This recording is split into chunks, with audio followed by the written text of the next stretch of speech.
Yeah, you're a very controversial figure for people who don't know. You're the guy who was, correct me if I'm wrong, you were the head, Balco, is that the correct way to spell it? Or to say it? Balco. You were at the head of the Balco labs that were making these undetectable steroids, and you were hooking athletes up and then advising them how to beat the system. And how'd you get involved in that? You know, my life mantra, Joe, is if it's not fun, I don't do it. It was fun?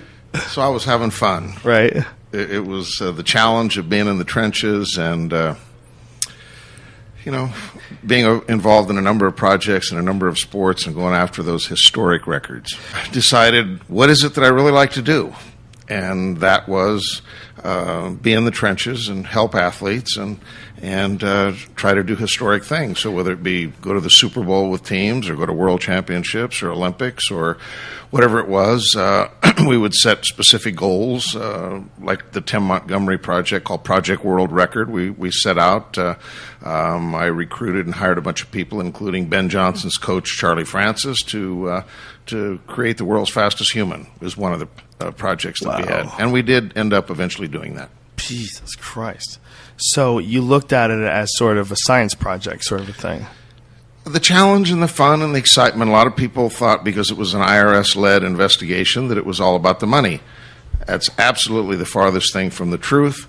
Ultimately, I pled to probably many consider the smallest money laundering case in the history of the United States in an amount of $100.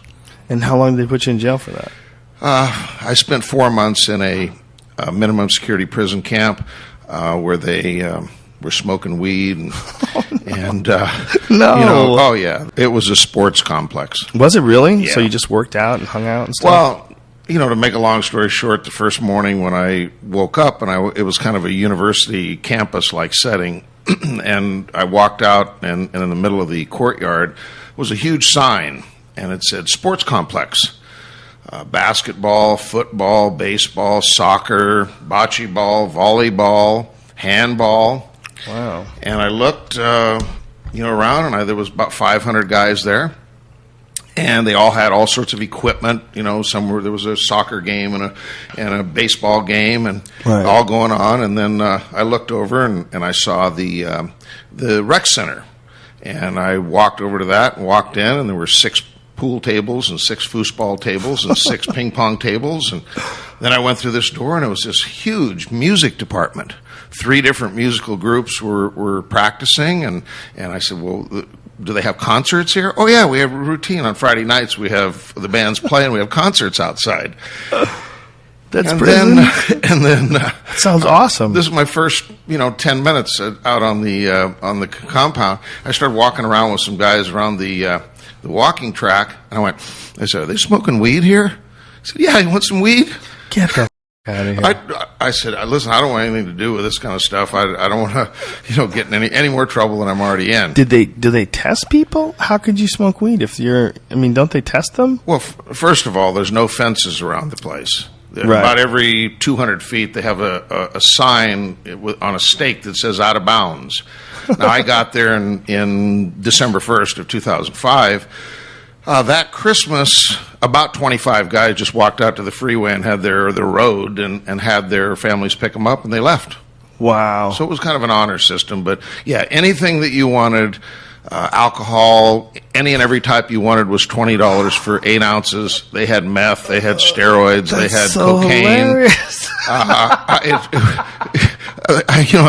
It didn't take me long to figure out that they had several really, nice-looking female correction officers there, with hair done up and, big chest. And it was kind of stunning to me. And the guy said, listen, you want some action? Wait a minute. That's awesome. I'm telling you the straight scoop. The female corrections officers were also hookers.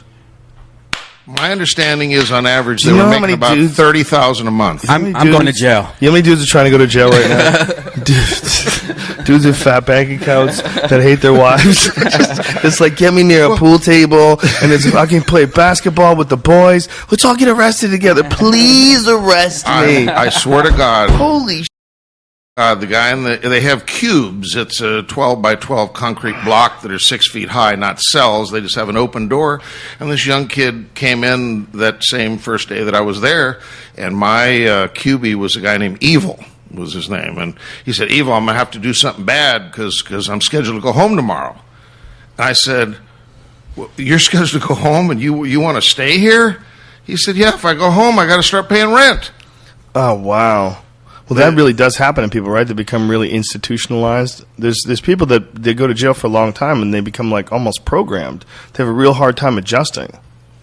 Well, the amazing part of the story is that the federal taxpayers were paying $100,000 a day for me to be in there. $100,000 for you?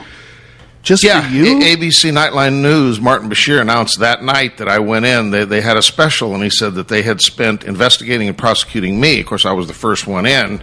They'd spent $12.7 million. So divide that by 120 days, it's $100,000 a day.